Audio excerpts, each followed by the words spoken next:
اقوام متحدہ کے سیکریٹری جنرل انتونیو گوتریس نے اسلام آباد میں خطاب کرتے ہوئے کہا، پاک بھارت مسائل ڈائیلاگ سے ہی حل ہو سکتے ہیں، پانی ہر صورت امن کا ذریعہ ہونا چاہیے۔ اقوام متحدہ میں موسمیاتی تبدیلی پر عمران خان کی تقریر بہت پر اثر تھی۔ انتونیو گوتریس کی دفتر خارجہ آمد وزیر خارجہ نے استقبال کیا۔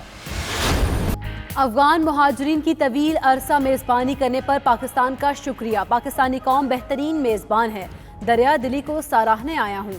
انتونیو گوتریس کا اظہار خیال۔ افغان، تاجک اور یمنی مہاجرین نے پاکستان میں تعلیم، کاروبار اور دیگر سہولیات سے متعلق آگاہ کیا۔ کئی مہاجرین گفتگو کے دوران آبدیدہ ہو گئے۔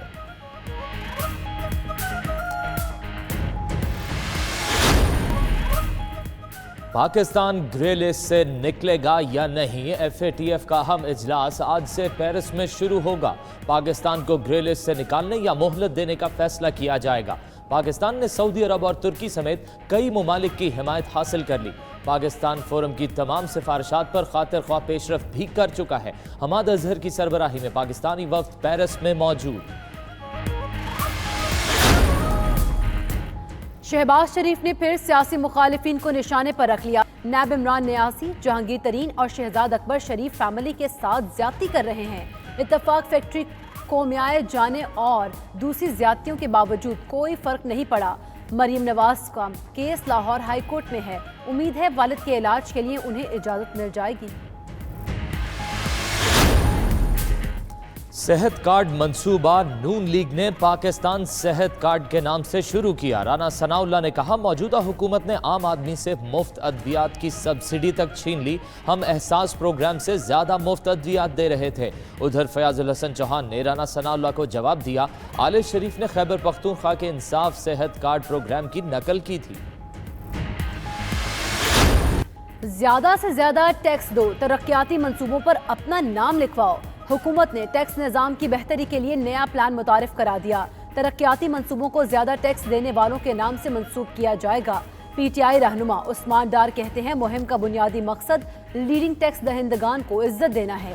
نئی مہم ملک کے گلی محلوں تک پہنچائی جائے گی۔ پاک بھارت گھمسان کا رن پڑنے میں 1 گھنٹہ باقی رہ گیا۔ کبڈی ورلڈ کپ کا فائنل 1 گھنٹے بعد پنجاب اسٹیڈیم میں شروع ہوگا۔ انگلش کرکٹ کلب MCC کی ٹیم بھی کبڈی کا فائنل دیکھے گی۔ کبڈی فائنل میں زور آزمائی سے پہلے بھارتی کپتان ترمجیت اور پاکستانی کپتان عرفان کے درمیان پنجہ آزمائی۔ ایران نے آسٹریلیا کو ہرا کر تیسرے پوزیشن حاصل کر لی۔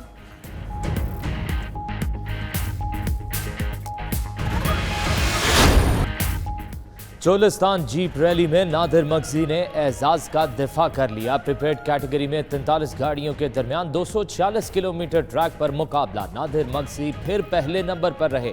خواتین کیٹیگری میں ٹنشا پٹیل نے پہلی پوزیشن حاصل کی۔ رنگا رنگ ایونٹ میں پیراگلائیڈنگ کا بھی شاندار مظاہرہ، پہلی ہیوی ٹریل بائک ریس کے لیے ریسرز نے بھی ٹریک پر رنگ جمایا۔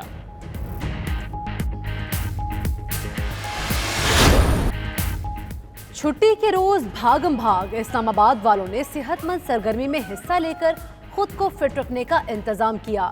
انتظامیہ کی جانب سے ون ود اسلام آباد میراتھن کا انعقاد، ریس میں خواتین اور مردوں نے بھرپور حصہ لیا۔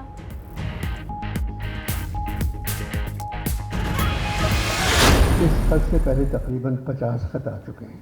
انور جانی، نیا پاکستان مبارک ہو۔ جہانگیر ترین کی حکومت نے مہنگی ترین شکر، سندھ میں رہنے والے نامراد جبکہ وزیر اعلیٰ مراد۔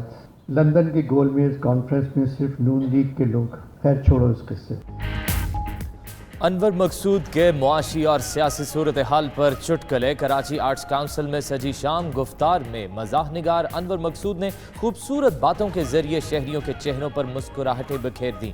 کئی شعراء کے حوالے سے مزاحیہ خطوط بھی پڑھ کر سنائے۔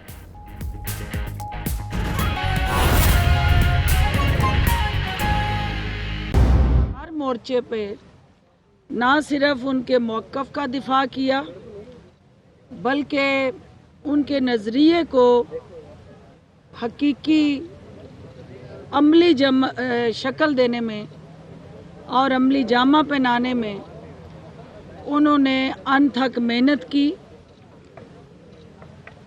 کروڑوں کارکنان کی دل کی آواز بنے اور